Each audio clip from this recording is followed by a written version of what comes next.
আসসালামু আলাইকুম ওয়া রাহমাতুল্লাহি ওয়া বারাকাতুহু।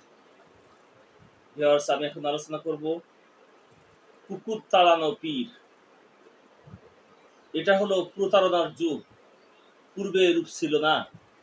বেদাতীগণ আল্লাহ আল্লাহ করত। ভুল ত্রুটি থাকা সত্ত্বেও তাদের মধ্যে কিছু না কিছু ধর্মীয় প্রভাব পাওয়া যেত। কিন্তু বর্তমানে বেদাতীগণ প্রতারণা, ফাঁসেকি, হাজারি সহ বিভিন্ন ধরনের কবিরা গুনাহে জড়িত হয়ে পড়েছে। রোজগারের বিভিন্ন রকম কৌশল উদ্ভাবন করে নিয়েছে। এই জাতীয় এক বিদাতি পীরের কাহিনী আছে।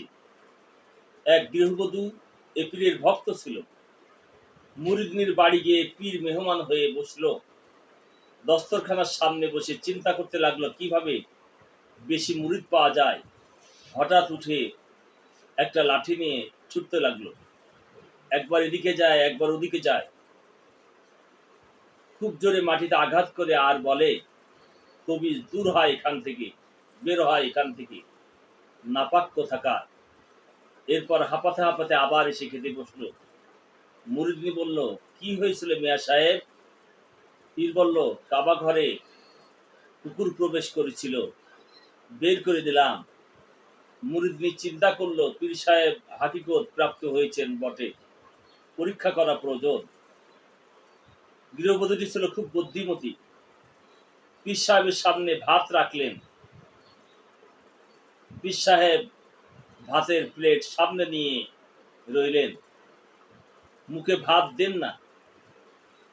দীর্ঘ সময় এভাবে কেটে যাওয়ার পর মুরিদনি জিজ্ঞাসা করলো, কি হয়েছে মিয়া সাহেব, ভাত খাচ্ছেন না কেন? পীর বললেন, তরকারি দিচ্ছ না যে।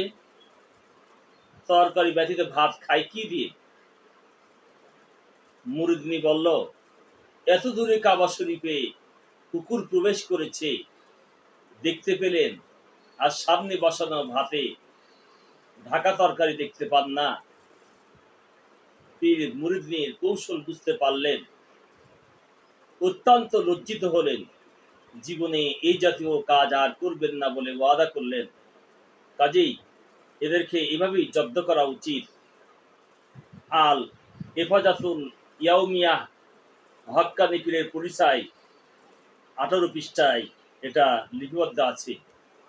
এই জন্য সম্মানিত ভিউয়ার্স, বর্তমানে অধিকাংশই ভণ্ড পীরের আস্তানা, ভণ্ড পীরদের ভণ্ডামিতা ব্যাপকভাবে ছড়িয়ে পড়েছে। ব্যবসায়ী পীরদের ব্যবসায়ী প্রবঞ্চনা, ব্যবসায়ী ধান্দাবাজিতা প্রসার লাভ করেছে। এই জন্য আসুন এদেরকে আমরা বয়কট করি, এদের থেকে দূরে থাকি। আল্লাহ পাক রব্বুল আলামিন আমাদের সকলকে হেফাজত করুন।